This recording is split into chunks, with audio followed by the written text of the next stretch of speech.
Welcome to Hard Script. She said she was not in the mood again.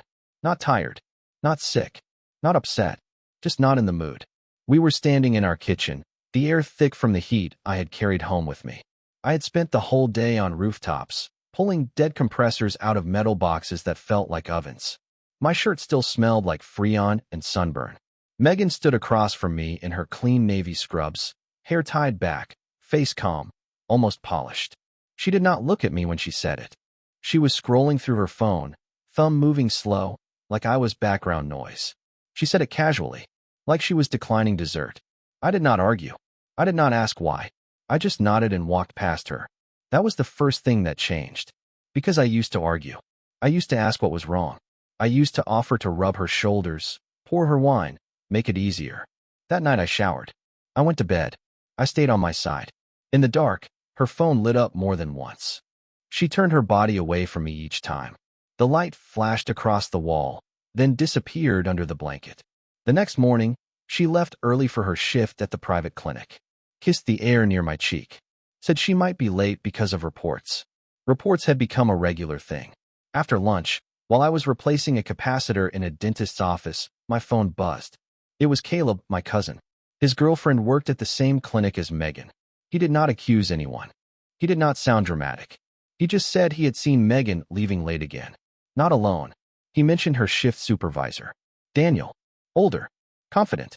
Always making sure his team felt supported. Caleb ended the call with a quiet, "Just thought you should know." I wiped my hands on a rag and looked at my reflection in the stainless steel vent cover. Sweat. Grease. Silence. That was the second thing that changed. I stopped asking questions. And she did not notice. The next time she said she was not in the mood, she did not even look up from her screen. We were sitting on the couch, dinner plates still on the coffee table. I had picked up takeout from the Thai place she liked after finishing a job in a warehouse with no ventilation. My hands were cracked from metal edges and heat. She ate quietly, nodding at something she was reading, smiling once at a message that did not come from me. When I shifted closer, she leaned away without thinking. Not dramatic. Not cruel, just automatic. She said she had a long day. Said Daniel had kept everyone late to fix scheduling issues. Said he really stepped up for the team. She said his name like it belonged in our living room. I nodded. I asked how the new patient intake system was going. She answered in short, distracted sentences, then stood up and carried her plate to the sink. That night, her phone vibrated against the nightstand. She picked it up fast. Too fast. The glow of the screen reflected in her eyes, and for a second she forgot I was there. I did not ask who it was. In the morning, she left her laptop open on the dining table while she showered. I was not looking for anything. I was reaching for my keys when the screen lit up with a notification preview. Daniel's name. The message was simple. He wrote that he loved how driven she was. He said she deserved more than someone who just fixed air. I stood there long enough to read that line twice. There were earlier messages above it. Dinner photos. A picture of a glass of wine on a dark table. Her reply saying she finally felt understood after exhausting shifts. Water turned off in the bathroom. I closed the laptop exactly the way I had found it. When she walked out, wrapped in a towel, she smiled at me and asked if I could look at her car later. It was making a strange noise again. I told her I had a full schedule. That was the first time I let something break and chose not to fix it. The car kept making that noise for 3 days. Usually, I would have handled it the first evening she mentioned it. I knew that engine better than I knew most people. I had replaced the alternator myself last year. I had crawled under that car in the driveway more times than I could count. This time, I left it alone. On the 4th day, she asked again. Not demanding, just surprised.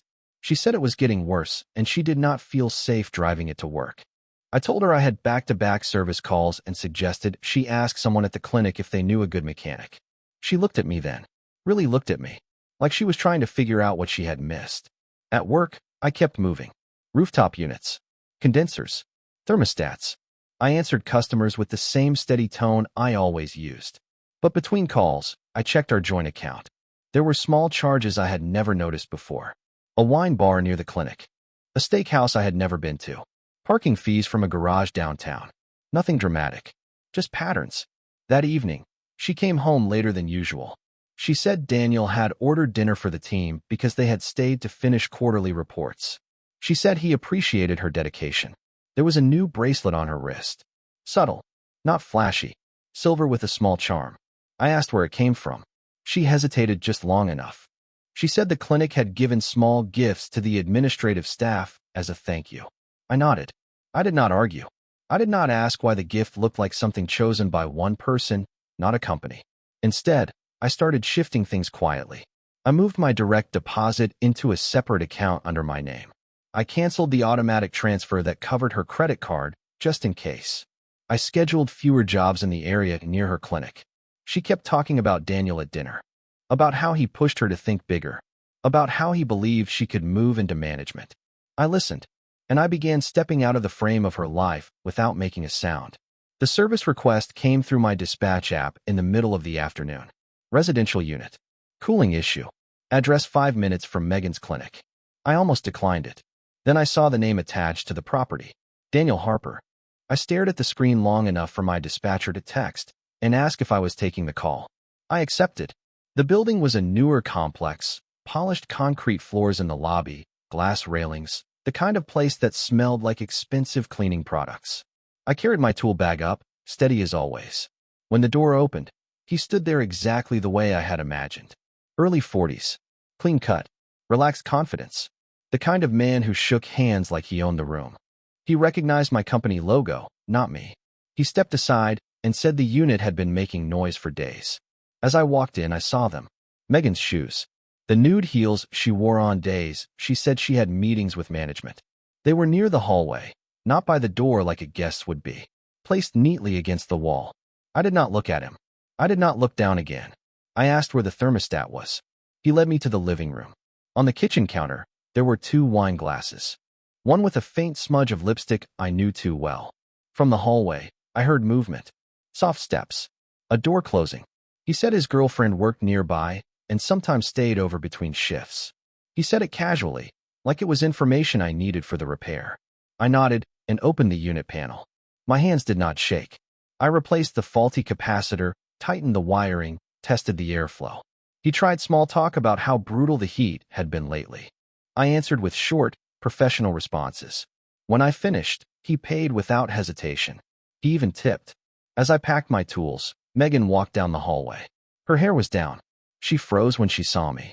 I did not change my expression. I told Daniel the system was running fine now. Then I walked out, leaving the door open just long enough for silence to settle behind me. She came home later that evening. I was already there, sitting at the kitchen table with my laptop open, invoices lined up neatly on the screen. My tool bag was by the door, zipped. The house felt different, even to me. Quieter, like something had already been removed from it. She stepped inside carefully, as if she expected noise. Her eyes went to my face first. Searching, measuring. She asked how my day had been. Her voice was controlled, almost clinical. I told her it had been productive. A few residential calls. One near the clinic. She went still at that. She said she had stayed late again. Reports. Scheduling. Daniel needed help closing out some paperwork. I nodded once. Then I stood up and walked past her into the bedroom. I opened the closet and pulled down one of my duffel bags. Not in a rush. Not dramatic. I folded clothes the same way I packed for out-of-town jobs. Work shirts first, then jeans, then the small lockbox where I kept my personal documents. She followed me halfway down the hall, but did not step inside the room. She asked what I was doing. I told her I was reorganizing some things. She said I was acting strange. Said she did not understand why I had been distant all week. I zipped the bag slowly. I told her I had stopped applying for a position that was already filled. The words landed between us and stayed there. She did not argue. She did not confess. She just stared at me, waiting for anger that did not come. I carried the duffel into the living room and set it by the door. I unplugged the tablet I used for work and slipped it into my backpack. For the first time since we had been married, I did not ask her where she had been. That night, I slept on the couch. In the morning, I was gone before she came out of the bedroom. I did not block her number. I did not send a long message. I simply stopped responding. The first day, she called twice. I let it ring while I was on a rooftop replacing a fan motor. The wind carried the sound away before it could mean anything. She sent a text asking if we were going to talk about what happened. I did not answer. By the second day, the messages were longer. She said she did not know what I thought I saw. She said I was overreacting.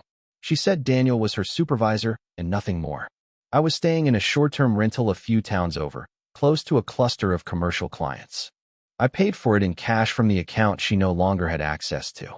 In the evenings, I sat at a small table by the window and reviewed upcoming jobs, adjusting my schedule to avoid the area near her clinic completely.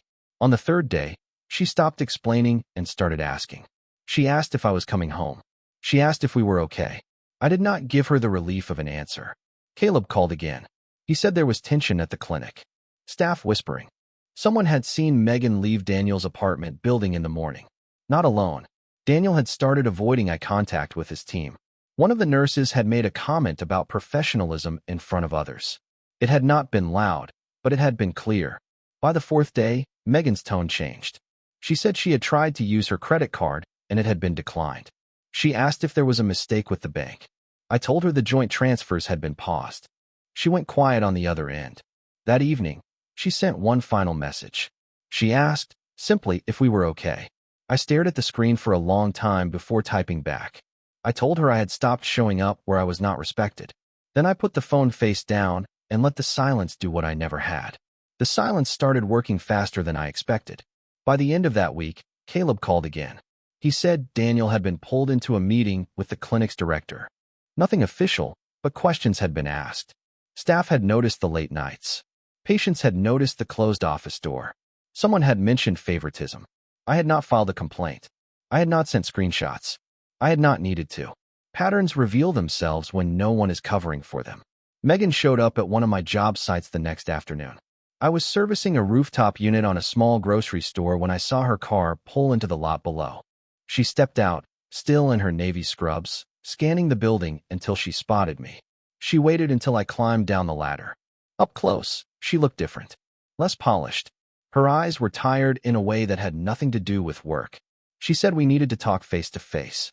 She said people at the clinic were talking, and she did not understand how things had spiraled so fast.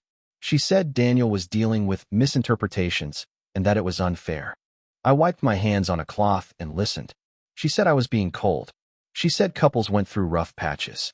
She said I was supposed to fight for us, not disappear. I told her I had not disappeared. I had simply stepped back. She asked if I was staying somewhere else. I told her yes. She asked if I was seeing someone. I told her no. That seemed to unsettle her more than anything. When I picked up my tool bag and walked back toward the ladder, she grabbed my arm for a second. Not hard, just enough to stop me. She asked if I still loved her. I looked at her the same way I had looked at Daniel in that apartment. Calm, measured, unreadable. Then I climbed back up and left her standing there, small against the wide stretch of asphalt. The following evening, she came to the rental. I had not told her the address. Caleb must have. Or maybe she had checked the account activity and traced the payment. Either way, when I opened the door, she was standing there without makeup, hair pulled back, hands clasped tight in front of her. She stepped inside slowly, like the space belonged to someone she did not know. The room was simple. A bed against one wall. A small table. My boots lined up near the door. No pictures. No shared furniture.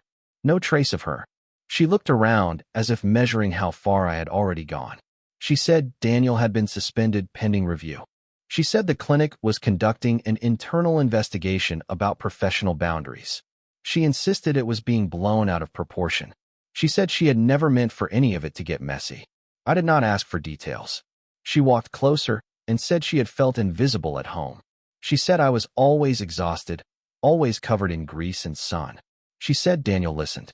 He asked about her goals. He made her feel ambitious again. I let her talk. When she finished, the room went quiet. She asked if I was planning to file for divorce. I told her I had already met with an attorney to understand my options. That was the first time her composure cracked. She said she had not thought I would go that far. She said she had assumed I would cool off and come back. She said I was not the type to walk away without a fight. I told her I was not fighting for something that had already been given to someone else. She moved closer, lowering her voice, asking if there was anything left to fix. I looked at the bare walls around us. I told her I had fixed enough things for both of us. Then I opened the door and waited. She stood there for a moment longer, hoping I would stop her. I did not. The The clinic did not fire her. They reassigned her. Different shift. Different supervisor. No more late reports. No more closed-door meetings. Daniel's name disappeared from the staff board a week later. Officially, it was described as a leadership transition. Unofficially, people talked. Caleb told me patients had started requesting different administrators. Some of the nurses kept their conversations short around her. The same people who used to laugh with her in the break room now checked their phones when she walked in. She called less after that. When she did, her voice sounded smaller. She said work felt hostile. She said she had not realized how quickly reputations could shift. She said Daniel had stopped responding to her messages once the investigation began. I did not comment. One afternoon, she asked if she could meet me at the house. Not the rental. Our house. I agreed. When I walked in, the place felt untouched but unfamiliar. The picture frames were still on the wall. The couch still held the faint impression where I used to sit. But something invisible had moved out. She was standing in the kitchen, the same spot where she had said she was not in the mood. This time, she was not holding her phone. She said she had made a mistake. She said she had confused attention with respect. She said she had assumed I would always be there, steady and patient, no matter what she chose. I listened without interrupting. She asked if there was any version of us that still existed. I looked at the sink where I used to wash her car keys after fixing her engine. I looked at the driveway through the window, where her car still made that faint noise I had chosen not to repair. I told her I was no longer interested in being convenient. The word hit her harder than anger would have. She asked what that meant. I told her it meant I was done competing for my own place in my marriage. Then I picked up the last of my tools from the hallway closet and carried them outside. She did not follow this time. The last time I saw her as my wife, she was standing in the doorway of the house we had bought together, barefoot on the tile, watching me load the final box into my truck. There were no raised voices. No slammed doors. The neighborhood was quiet, like it always had been. She stepped off the porch and walked toward me while I secured the tailgate. She did not try to block me this time. She did not grab my arm. She just stood close enough for me to hear her breathing. She said she understood now. She said the silence had been worse than any argument. She said she kept replaying small moments in her head, the times I showed up without being asked, the way I would come home exhausted and still ask about her day. She said she had mistaken steadiness for something replaceable. I did not soften. She asked if there was any chance I would reconsider. She said she was willing to leave the clinic, to start over somewhere else, to rebuild what she had broken. I told her rebuilding only works when the foundation was not rented out to someone else. She closed her eyes for a second at that. There were no more excuses in her voice. No mention of Daniel. No defense. Just the sound of someone realizing the door had closed quietly days ago. I walked around to the driver's side and opened the door. She asked one last question. She asked if I had ever stopped loving her.